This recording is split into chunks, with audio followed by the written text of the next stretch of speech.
Hello and welcome to this video on how to learn in an EnOcean temperature sensor into the smart EnOcean gateway. In the last two videos I showed how to learn in a rocker button and how to learn in a window contact, and learning in a temperature sensor is basically as easy as the other ones. So we can see here the starting point of the web user interface of the gateway to which I am connected already. If you do not know on which IP address your gateway is, then go to the Windows Explorer, open the Windows Explorer, scroll down to the network neighborhood, and then you see the gateway announces itself in Windows via UPnP. On Mac operating system, you can see the bonjour announcement, and so it's very easy to find a gateway. I am here now going to the gateway with the IP91, so a double click on the icon brings you directly to the login screen of the gateway. Assuming that you didn't change any credentials so far, it is admin in lower letter. If of course you are using the gateway, please change the administration password to another one. Once inside the gateway, we see we have three big menu points. We have the administration part where you can change all kind of network settings and date and time, which is not relevant at the moment. We have the EnOcean part, learning in devices, deleting devices, managing devices, and we have Internet of Things where we add some functionality in terms of connection, credentials, and tools. So for now we want to learn in a new device, so we go to the EnOcean menu point. You can see here that the former two videos produced two devices which are learned in, and now I'm gonna learn in a third device. So let's go to new device. If I go to new device, the gateway changes into learn in mode. Learning in devices in EnOcean is always about the learn in telegram.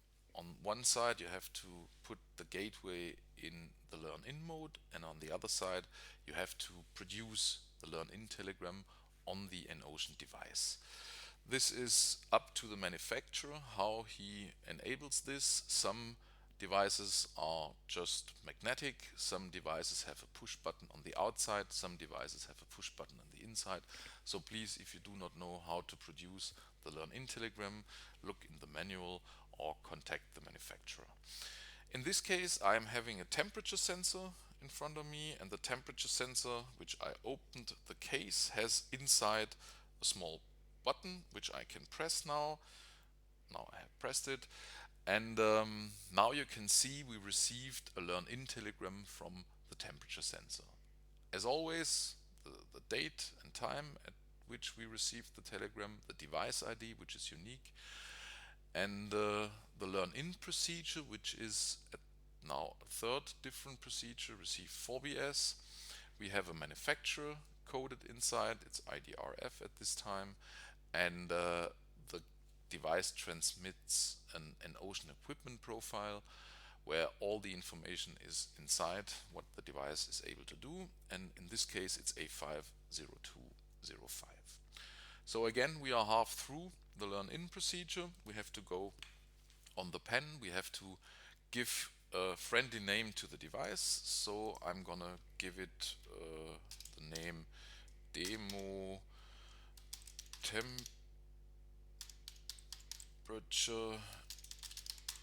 sensor, and the rest I can leave it empty. And as you can see, I'm not able to change the EnOcean equipment profile, which is good because the gateway identified the device and now knows what kind of information will come.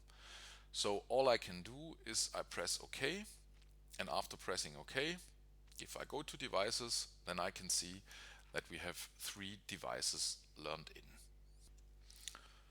So if we want to check whether the temperature sensor works, we go into the edit of the temperature sensor again. Again, this is a unidirectional device which is not able to communicate in both directions. and on the test menu point we can already see that the temperature sensor sent some information around, which basically means it works. You can now see that I have a 26 degrees at the moment in the room, which is fairly high, but okay. And so we kind of finished the learn in procedure. We have now all the devices learned in, and from here you can judge they are working, so everything behind should be working. Okay, thanks for listening. As always, if you have some comments, please below, or you can send us an email with questions or comments. Thanks and bye bye.